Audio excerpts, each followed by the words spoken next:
ما تنساش تعمل اعجاب وتشترك في القناة وفعل الجرس، وان شاء الله تستفيد من الفيديو.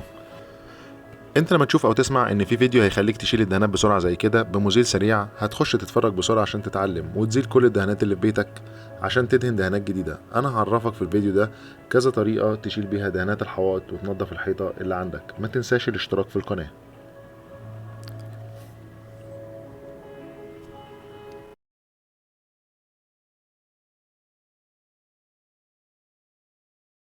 هوريكم في الفيديو ده لو عندك حيطة عاوز تشيل الدهان القديم وتدهن على نضيف تعمل ايه. وطبعا الطريقة دي من طرق كتير ومش بفضلها لو في ميزانية اكبر. انا جربت مزيل الدهان من كبسي ونتيجته ما كانتش احسن حاجة بالنسبة لي. الناس بتبيع مزيل كبسي على انه ساحر وهيشيل الدهان بسرعة ومن غير تعب. اتفرج على الفيديو ده عشان تعرف بنفسك وما يضحكش عليك. انا شفت فيديوهات كتير بتنصح بمزيل دهانات كبسي للحوائط لحد ما جربت بنفسي وقلت انقل لكم تجربتي. وطبعا الطريقة دي من طرق كتير ومش بفضلها لو في ميزانية اكبر. انا جربت مزيل الدهان من كبسي ونتيجته ما كانتش احسن حاجة بالنسبة لي.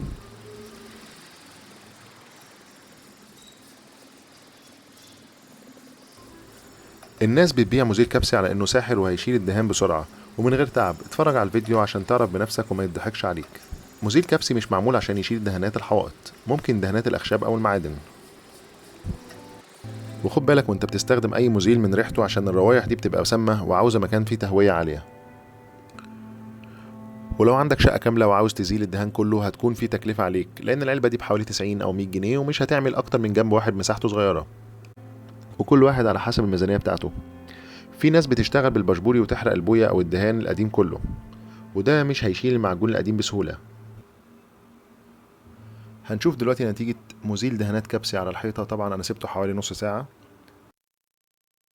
وزي ما انتوا شايفين ما شالش الدهان بشكل قوي. وكان لازم استخدم سكينة معجون وانا بشيل البوية القديمة وما شالش كل الطبقات للأسف. هو عمل عملية تسييح للبوية من على طبقة البوية القديمة، ولازم تتشال بسكينة معجون. والعملية دي هتاخد وقت كتير، ولو عندك شقة كاملة محتاج تشيل دهاناتها هيبقى صعب ومكلف عن الطريقة التانية اللي هشرحها في الفيديو.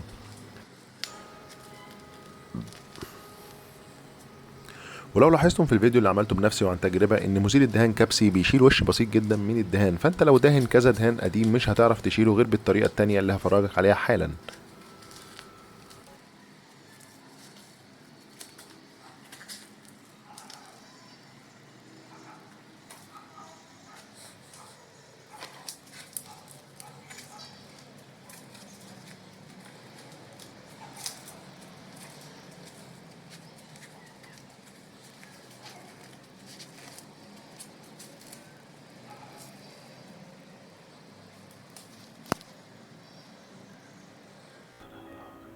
بص معايا ولاحظ سرعة إذابة المادة على المعادن، وده مش بيحصل على الحائط لأن سطح المادة مختلف.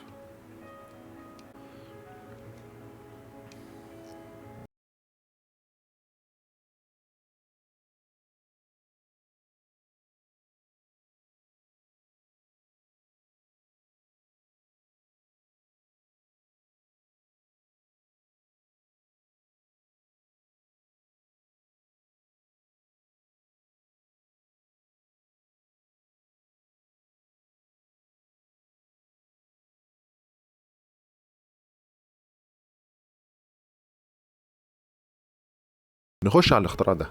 حاجة كده سهلة جدا وبسيطة. ده عبارة عن فرشة كوباية سلك مجدول 3 بوصة. الفرشة الكوباية دي في منها سلك ناعم مفرغ وفي منها سلك خشن. أنا جبت لكم صور عشان تعرفوا الفرق.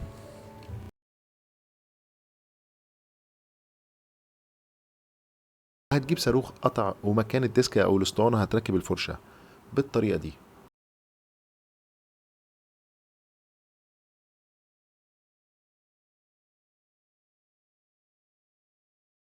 ونبتدي نشتغل على الحيطة. هتشيل معانا المعجون القديم والدهان وبتنضف الحيطة كويس جدا. إنك تشيل الدهانات والمعجون القديم أفضل بكتير وأقوى. إنك تأسس على جديد أكيد أفضل. صدقني عن تجربة، الدهانات بتطق لو دهنت كذا سكينة معجون على معجون قديم.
طريقة كمان انك تشيل الدهان بالتسخين بالمسدس الحراري، والطريقة دي بتاخد وقت الا لو انت هتشيل مكان معين ومساحة صغيرة مش كبيرة. لان تخيل كده معايا لو عندك مساحة غرفة وحبيت تشيل الدهان بالسرعة دي هتخلص امتى؟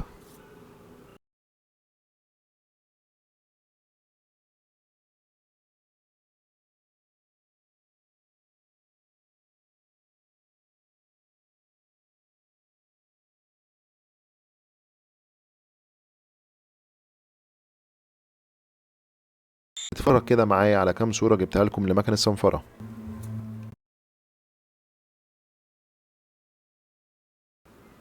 ده شكل الصنفرة اللي بتركب على مكنة الصنفرة.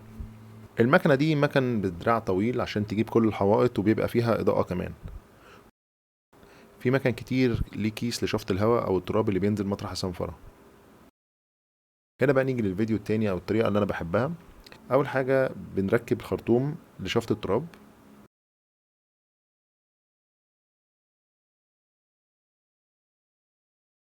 بركب شيت أو ورقة الصنفرة على المكنة بالظبط ونبتدي عملية الصنفرة.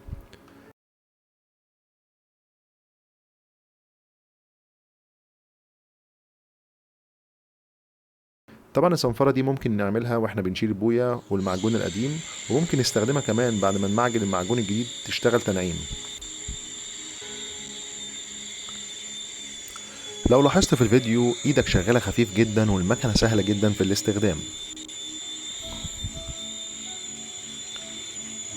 مكنة الصنفرة هتجيب لك الحوائط على المحارة وده الصح. لو عندك حوائط متهالكة من المعجون ومعوجة يبقى ده الحل.